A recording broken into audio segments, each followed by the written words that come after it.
Hi everyone, welcome to the Telugu competitive channel. ఈరోజు క్లాస్లో percentage topic నుంచి ఇంకో సమ్స్ చెప్పుకుందాం. ఇంకొన్ని సమ్స్. ఓకే, ఈ టైప్ ఆఫ్ సమ్స్ కాంపిటేటివ్ ఎగ్జామ్స్లో కూడా అడుగుతున్నాడు. చూడండి, చాలా సింపుల్ సమ్స్ ఇవి. మనం వేరే డిఫరెంట్ స్టైల్స్ కూడా చేయొచ్చు, కానీ ఈజీ మెథడ్ మనం చూసుకుందాం ఇప్పుడు ప్రస్తుతానికి. In examination 65% students pass in మ్యాథ్స్లో 65% స్టూడెంట్స్ పాస్ అయ్యారు. And 48% of in English, in ఫిజిక్స్లో 48% పాస్ అయ్యారు. And 30% pass in both. రెండిట్లో 30% స్టూడెంట్స్ అనేవారు రెండిట్లో పాస్ అయ్యారు, ఫిజిక్స్ అండ్ మ్యాథ్స్లో కూడా. How much percentage of students failed in both subject? Question చూసారు సరిగ్గానా? ఇద్దరు 30% మెంబర్స్ రెండు సబ్జెక్టులో పాస్ అయ్యారంటే ఎంతమంది రెండు సబ్జెక్టులో ఫెయిల్ అయ్యారు అని అడిగాడు. అర్థమవుతుందా? 30 పాస్ అంటే రిమైనింగ్ ఎంతమంది? 100కి 70%.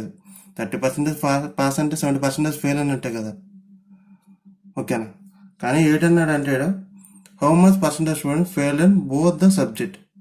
రెండిట్లో ఫెయిల్ అయిన వాళ్ళు కావాలి మనకి. ఇక్కడ ఎలా రాసుకోవచ్చు మనం? Maths 35% pass, maths. Physics 48% pass. Both maths and ఇది బోత్ ఎంత? 30% పాస్, రెండిట్లో పాస్. ఇలా చేసుకుంటే రెండిట్లో how much percentage students fail in both the subjects. రెండిట్లో ఎలా ఫెయిల్ అయ్యారు అలా తెలుస్తుంది. పాస్లో అవ్వదు కదా, మనం ఫెయిల్ క్యాండిడేట్స్ కావాలి. ఫెయిల్ 65 పాస్ అంటే ఎంత ఫెయిల్ అయినట్టు? 35% ఫెయిల్ అయినట్టేనా? ఇక్కడ 48 పాస్ అంటే ఇక్కడ ఎంత ఫెయిల్ అయినట్టు? 52 ఫెయిల్ అయినట్టేనా? 30% పాస్ అయ్యారంటే ఇక్కడ ఎంతమంది ఫెయిల్ అయినట్టు? 70% ఫెయిల్ అయినట్టు. ఇది ఓవరాల్ ఫెయిల్. కానీ మనకు కావాల్సిందేంటి? ఈ టూ సబ్జెక్ట్స్ నుంచి ఫెయిల్ అయిన వాళ్ళు కావాలి. అలాగా ఈ రెండు కలిపేసి దీన్ని సపరేట్ చేస్తే మనకు వచ్చేస్తుంది. 35 ప్లస్ 52 అంటే ఎంత? 87. 87 మైనస్ 70% ఎంత? 17%. సో 17% అనేవాళ్ళు మన ఆన్సర్. ఓకేనా?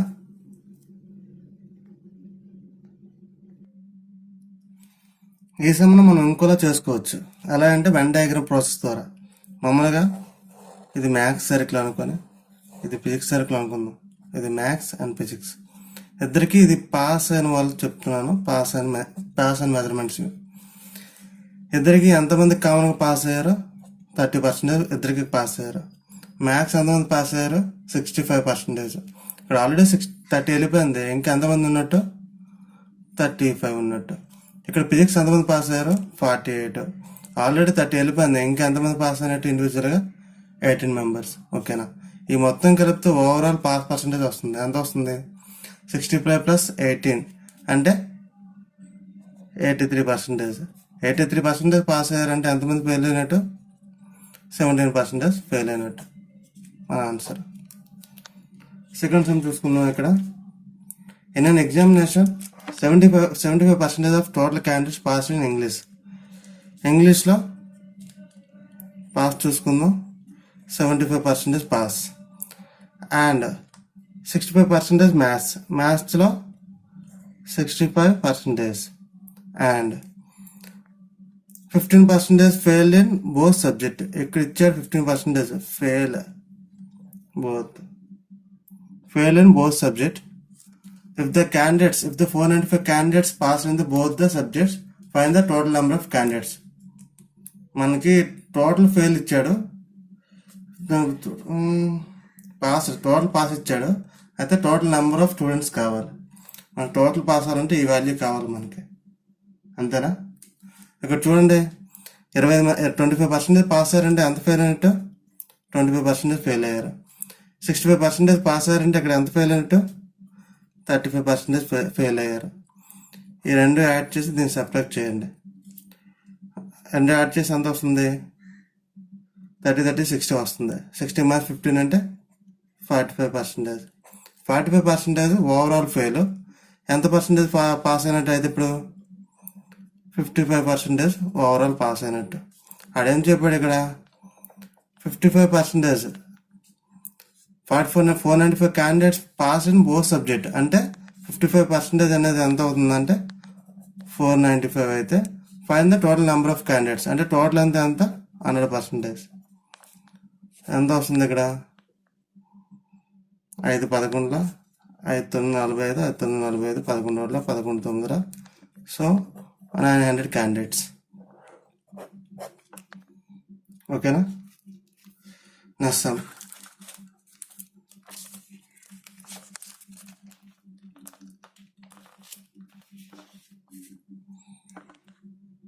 ఇది సేమ్ సమ్. దీని మాత్రం ఇది కూడా సాల్వ్ చేయండి మీరు. ఓకేనా. నెక్స్ట్ సమ్కి వస్తే ఇది చూడండి.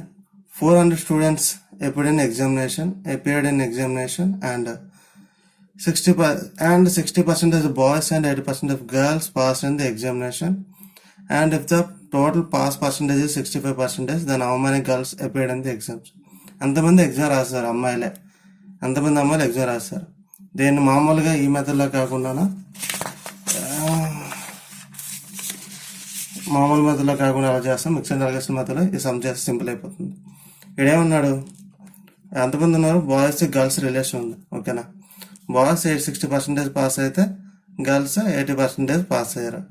ఓవరాల్ పాస్ పర్సంటేజ్ ఎంత 65%. మనకు వచ్చే రిలేషన్ ఎలా వస్తుంది, నెంబర్ ఆఫ్ క్యాండిడేట్ పాస్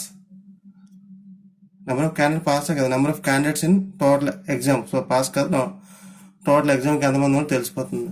అంతా ఇక్కడ 5, ఇక్కడ అంతా 15 అంటే 3:1 రేషియోలో బాయ్స్ అండ్ గర్ల్స్ ఉన్నారు. అంతేనా. సో టోటల్ 400 మెంబర్స్లో గర్ల్స్ రేషియో ఎంత 1/4, దట్ ఈజ్ ఈక్వల్ టు 100. ఓకేనా.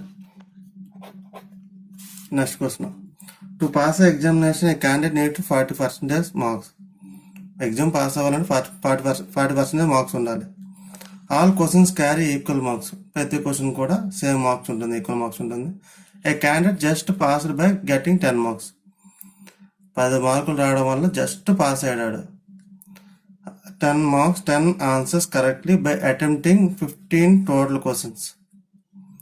ఏ మీనింగ్ ఏంటంటే by getting 10 answers correctly attempted by 15 of total questions. Total ఉన్న ఎన్నో కొన్ని క్వశ్చన్స్ ఉన్నాయి, అందులో 15 క్వశ్చన్స్లో 10 క్వశ్చన్స్ కరెక్ట్గా అటెంప్ట్ చేశాడు. 15 క్వశ్చన్స్ అటెంప్ట్ చేశాడు, అందులో 10 కరెక్ట్గా అటెంప్ట్ చేశాడు. దానివల్ల how many questions are there in examination.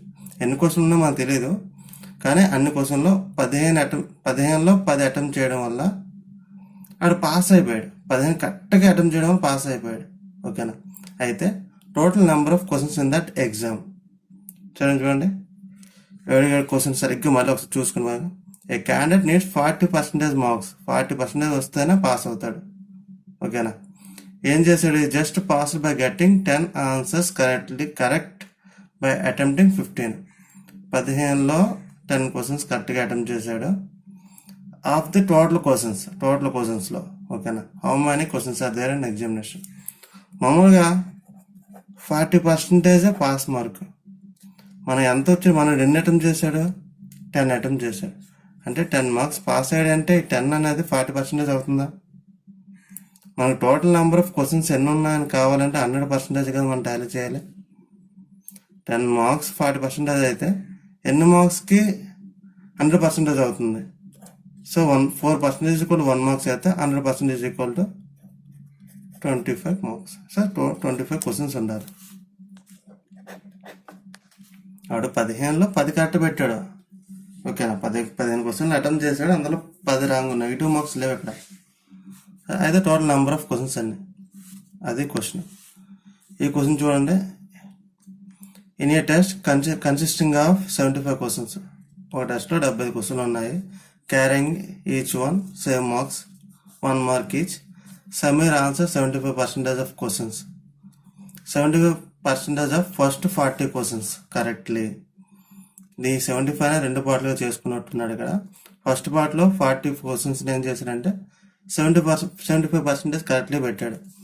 What approximate percentage of other 35? Already 40 questions attempt చేస్తాడు. రిమైనింగ్ 35 క్వశ్చన్స్ని does he needs to answer correctly to score 80% on the entire test. Overall test 80% అవ్వాలంటే and ఆ result 80% అవ్వాలంటే second 35 క్వశ్చన్స్లో తాను ఎన్ని questions కరెక్ట్గా పెట్టాలి, I mean ఎంత పర్సంటేజ్ కరెక్ట్గా పెట్టాలి. ఇది పర్సంటేజ్లో. ఓకేనా? క్వశ్చన్ అర్థమైందా? 75 క్వశ్చన్స్ ఇచ్చాడు టెస్ట్లో. అందులో ఫస్ట్ క్వశ్చన్స్ ఏమో 75% యాక్యురసీతో పెడితే రిమైనింగ్ 35 క్వశ్చన్స్ని ఎంత యాక్యురసీ పర్సంటేజ్ మెయింటైన్ చేస్తే అది 80% ఓవరాల్ టెస్ట్ అవుతుంది, 80% రిజల్ట్ ఇస్తుంది. ఓకేనా? మన క్వశ్చన్ ఏంటి, మనకి ఎంత ఇచ్చాడు, 80% ఓవరాల్ కావాలి. అందులో నుంచి 75 క్వశ్చన్స్ ఇస్తే 4 ఇస్తే 5 5 1 జస్ట్ 5 15 జస్ట్ అంటే ఓవరాల్ తనకి ఓవరాల్ టెస్ట్లో 60 మార్క్స్ రావాలి. అంతే కదా? ఫస్ట్ 40 క్వశ్చన్స్ ఏం చేశాడు, 75% యాక్యురసీ మెయింటైన్ చేశాడు. 75% ఇంతేనా? 25 3లో 25 4లో 4 1 జస్ట్ 4 10 జస్ట్ సో 30.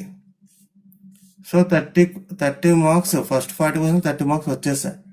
ఇంకా వీడికి 60 రావాలంటే ఇంకెన్ని మార్క్స్ కావాలి, 30 మార్క్స్ కావాలి. ఓకేనా?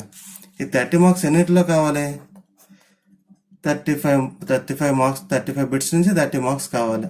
దీని పర్సంటేజ్ కావాలంటే ఏం చేయాలి, 30/35 ఇంటూ 100. ఓకేనా? 5 8ల 5 6ల దీన్ని ఎలా రాసుకోవచ్చు, 6/7 ఇంటూ 100. అంతేనా? మామూలుగా మనకు తెలుసు 1/7 వాల్యూ ఎంత, 14 2/7%. దీనికి 6/7 కావాలంటే బోత్ సైడ్ 6తో మల్టిపుల్ చేస్తాం. అంతేనా? 14 6ల అంతా 14 5ల 70, ఇంకో 14 అంటే 84, 6 12 అంటే 12 మళ్ళీ 7తో కట్ అవుతుంది కాబట్టి +1 and 5/7 సో 85 5/7. ఇది సాల్వ్ చేస్తే మనకు వచ్చేది ఇదే ఆన్సర్. కాల్కులేషన్ స్పీడ్ ఉంటే అయిపోతుంది. సో 600/7 అని చేసాం, వచ్చేది 85/5/7%. ఇక్కడ దానికి తగ్గలే ఏ ఆప్షన్ ఉంది, 86. ఇదే మన ఆన్సర్. సేమ్ ఇలాంటి క్వశ్చన్ మీకు ఇప్పుడు నెక్స్ట్లో ఇస్తాను, దాన్ని సాల్వ్ చేయండి హోంవర్క్ కింద. ఓకేనా? Thank you guys, thank you for watching. చూసుకోండి ఈ క్వశ్చన్స్ని. ఇక్కడ ఈ మొక్క మీరు టాలీ బాగా చూసుకుంటే ఈ టైప్ ఆఫ్ క్వశ్చన్స్ మనకు సింపుల్గా అర్థమైపోతుంది. ఓకేనా? Thank you guys, thank you for watching. Bye.